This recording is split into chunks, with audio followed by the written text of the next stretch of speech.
Grand Rising Kings and Queens, you have to forgive me. This is my first time streaming live from my car. But on my thought, it asked for forgiveness. My GPS is on. Things in between, going the directions. I'm on my way to work. I'm actually going to this new agency today, so I need the GPS to like familiarize where I'm going. But I wanted to come up here and just encourage you all today regarding controls. Remember that we can people. We cannot always control situations and their outcomes. All we have the ability to control is ourselves and our reaction. And as we know, the great law, for every action there's a reaction.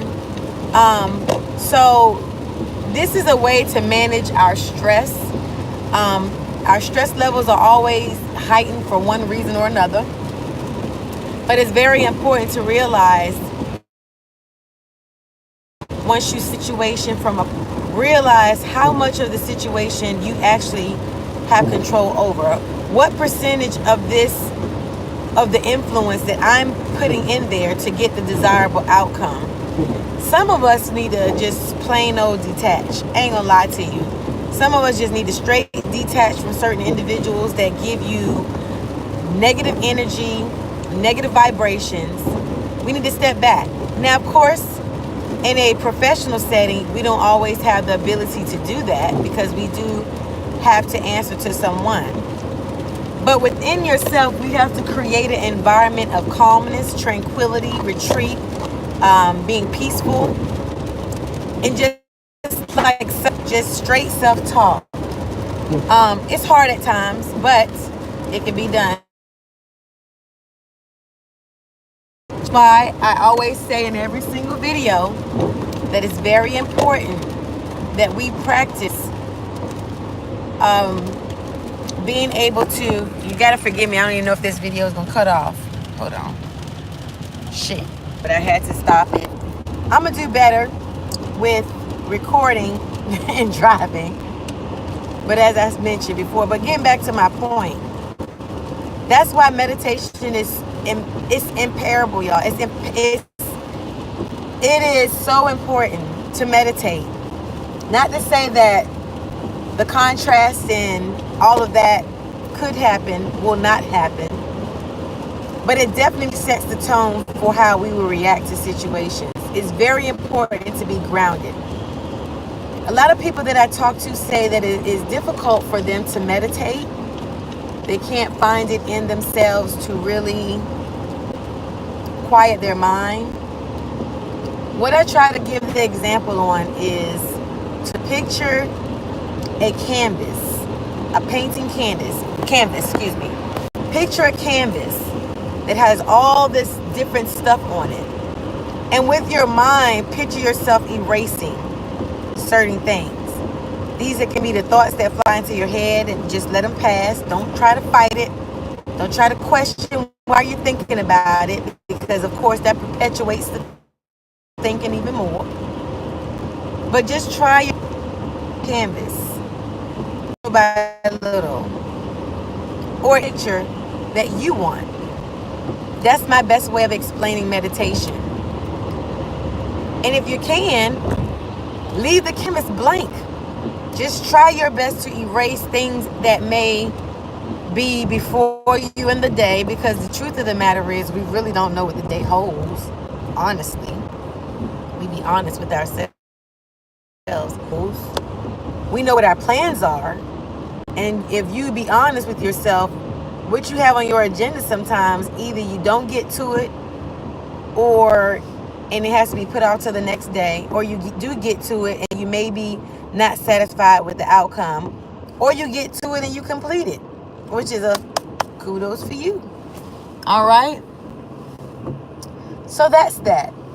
The other thing I wanted to talk about was, as a mentor, I realized that I come across a lot of different people, especially young women. And because I am able to relate because I've been around for a little bit. I'm 40 years old. I've been around a little bit. I've been in the military for 20 and a half years. I've lived all over the country, all over the world. I've been encountered with different walks of life, different religions, different types of people, cultures, all of the above.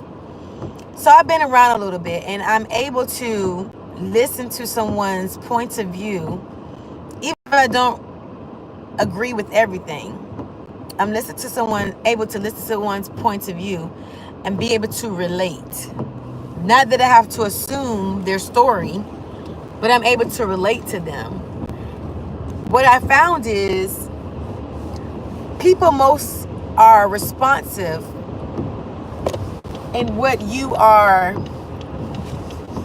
speaking to them if you kind of put yourself in a situation where they are not feeling attacked. What I mean by that is, say a young lady tells me of a certain situation that she's going through with a young man.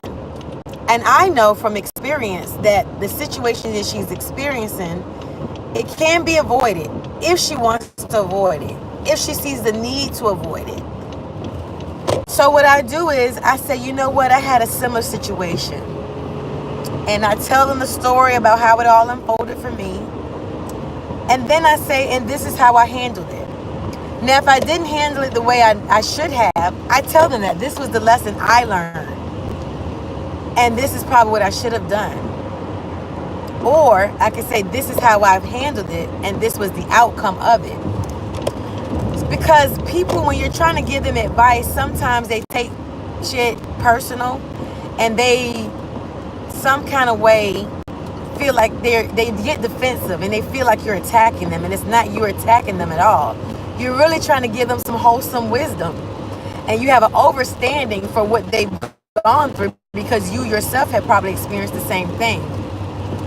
So I want y'all to take that, family, take this nugget and say, hey, maybe, possibly, I would handle it like this.